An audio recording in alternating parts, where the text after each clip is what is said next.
introdução ao estudo da doutrina espírita. Nós estamos vendo o capítulo Instruções Práticas sobre as Manifestações Espíritas com o tema vocabulário. E hoje é o nosso último vídeo desse tema, né?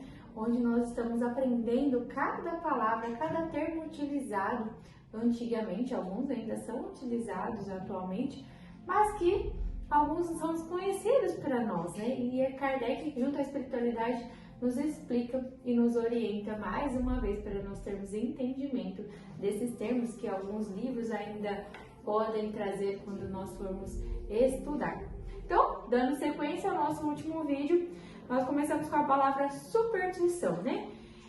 Ele vem dizer que é tudo aquilo que a pessoa acredita, né, que não é real.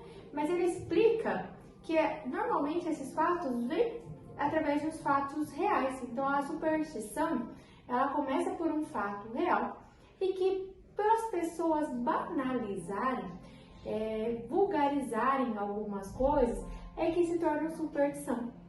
Então algumas coisas que aconteciam, né, alguns fatos que aconteciam antigamente que eram sobrenaturais considerados, eles eram tidos como superstição. Mas assim, eram fatos, né, manifestações espíritas, mas que as pessoas acabaram banalizando, vulgarizando e entraram como superstição.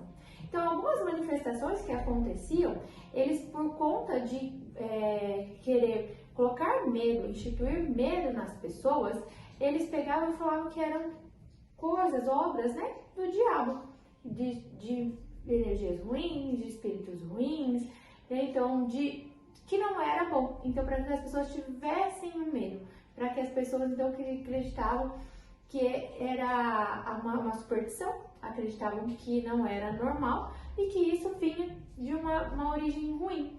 Então, o Espiritismo veio para tirar esse medo, para parar das pessoas terem medo, que ele explica que isso é errado, né? Colocar o medo, né? Embutir o medo nas pessoas, em vez de orientá-las, em vez de explicá-las. Por quê? Eles não queriam que isso fosse propagado, eles não queriam que tivesse essa explicação, que tivesse essa manifestação, que as pessoas tivessem o conhecimento, né? Então, o meio de prejudicar o Espiritismo, as pessoas que eram contrárias, elas colocavam essa ideia do medo nas pessoas e falando que era uma obra do diabo. Então, para as pessoas não irem atrás de conhecimento, de ter entendimento, para que elas tivessem medo.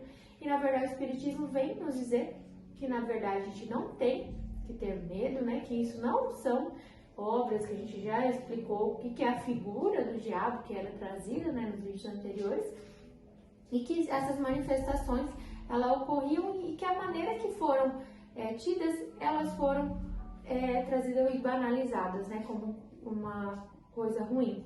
Então, ele vem nos revelar, através, né, de todo esse ensinamento, que, na verdade, todas as manifestações que já aconteciam antes mesmo de Kardec já eram manifestações do Espírito, porque os Espíritos sempre existiram, porque nós sempre existimos em outras gerações. Só que, de acordo com o nosso livre-arbítrio, com o nosso grau de evolução, a gente não conseguia ter entendimento, né, disso, das manifestações dos Espíritos, do que nós somos Espíritos hoje em situação encarnados. Né? Depois ele vem trazer a palavra taumaturgo, que ele é a pessoa que quer dizer fazedor de milagres, né? Então ele explica que tinha o São Gregório Taumaturgo, que ele era considerado fazedor de milagres, aquelas obras todas que eram sobrenaturais. E nada mais né, que essas obras sobrenaturais são as manifestações dos espíritos, né? Então não existia nenhum milagre ali existente propriamente dito, né? A não ser essas manifestações, né? Telegrafia humana, que ele fala que é a comunicação à distância entre duas pessoas vivas que se evocam reciprocamente. E ele vem nos explicar que a telegrafia humana, ela um dia vai ser um meio usual de comunicações entre nós espíritos encarnados.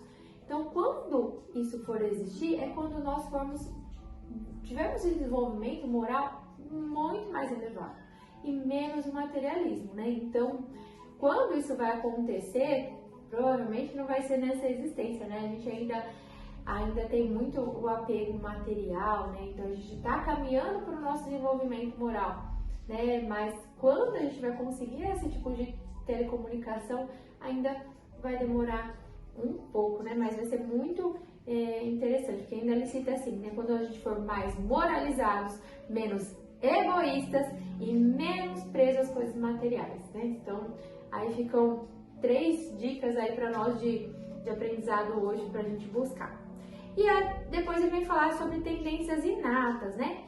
São tendências, né, ideias ou conhecimentos que já vêm com o espírito, né? Alguns filósofos falam que não tem como ser inato, que são tudo adquiridos. Mas não tem como ser tudo adquirido, né? Porque como vai se explicar que crianças têm tendências desde pequeno, né? Ele aprendeu ali, né, de pequenininho? Não, então, porque o espírito carrega experiências de outras vidas para uma vida posterior. Então, nós trazemos isso, né? Por conta da nossa experiência, da nossa bagagem que a gente já tem. Então, sim, existem as tendências inatas porque são experiências de outras vidas que nós já tivemos, né? Depois ele vem trazer todo universal, ou grande todo. Ele vem dizer que alguns filósofos acreditavam que quando a gente morria, né?